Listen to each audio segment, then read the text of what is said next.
Yeah. But when people start going real fast, I don't do it Yeah. very well. It just I tried it 4 different times. I finally had to change colleges that didn't require Spanish to get out. I just doesn't work. Yeah. Rolling. It can't be that difficult, but it must be for me. All right, you're Robin Williams' teacher now. As you set out, running your class, did Robin ever misbehave? No, he was a good boy. He's a good boy in class. Did you? I mean, when he was off camera, was he pretty much? He was kind of a good boy in this movie. You never saw the crazy Robin Williams. He No. never goes nuts in this movie. He's very contained. Yeah, he was playing a character, and he did it brilliantly. And that's how he was for most of the shoot. So, but he would come out and be Robin in between takes every once in a while. I think he does that to let off steam, don't you? Yeah, that's exactly why I think he does it. Yeah. He gets everybody going. Then he kind of goes back in that shell, Yeah. that little hole there. Yes, he just like does his stand up. Everybody's cracking up, and then it's like, okay, time to be Jack again. But I did notice that. I could tell that he was very much into what he was doing there. Yeah. So he wasn't distracting him sitting out there in the back looking at you, right? No, he blended right in with the rest of the class. How about Mr. Coppola? What type of director is he? You've worked with a lot of different guys. I mean, how is he different than anybody else? He works differently. His rehearsal process was a lot different than anything I had been through. He brought us all up to the ranch, or up to his winery up in Napa, and we all went in there and we were all introduced to each other as the characters.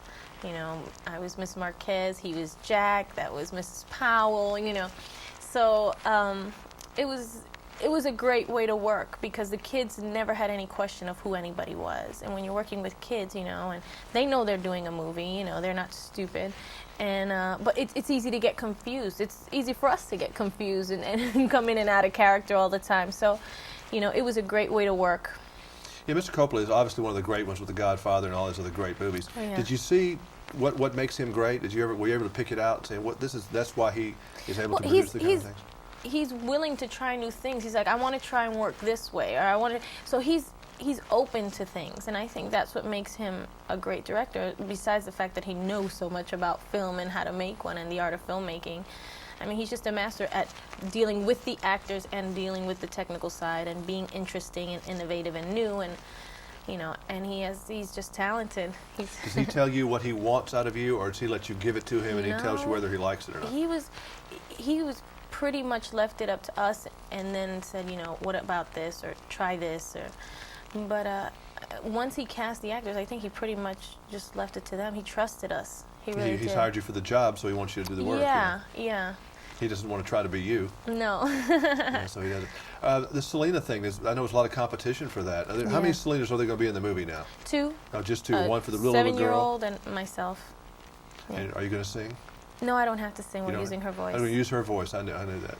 Yeah. So you're kind of excited about that? A lot of pressure on that, isn't it? Yeah, lots of pressure, but I'm trying not to focus on that. I'm trying to focus more on doing the role right. Did you like her music? Yeah, I did like her music, and I love it more even now. I have more of appreciation for it because I listen to it all the time now. What was so sad about many ways about that?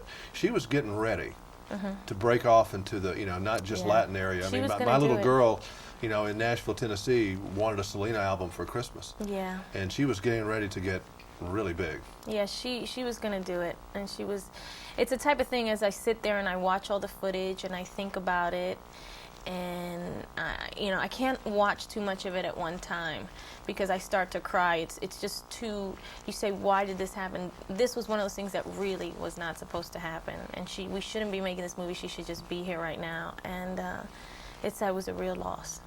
Yeah, it's interesting to watch, because she was like on the runway to because she was a big star. Yeah, but I mean, she was getting ready to be a whatever that next level up. She was ready to cross over into the English market, and her album was very good, and I'm sure it is a huge hit. I'm sure if she was around, it would have been just as big. Is the movie going to dwell very much on why she was killed, or is that just really an incidental thing? No, it's more about her life rather than her death. And that's a more up version way to do that, isn't it? Yes. Because I don't understand why she was killed to this day. Do you? Nope. There's some jealousy thing or something, or No, maybe perceived jealousy? I don't think it was jealousy. I just think she was crazy. Well, that's the story of a lot of dead people, Yep. isn't it? Nice meeting you. Thank Nice you. You did a great meeting you job too. with this. Look forward to that. Thanks.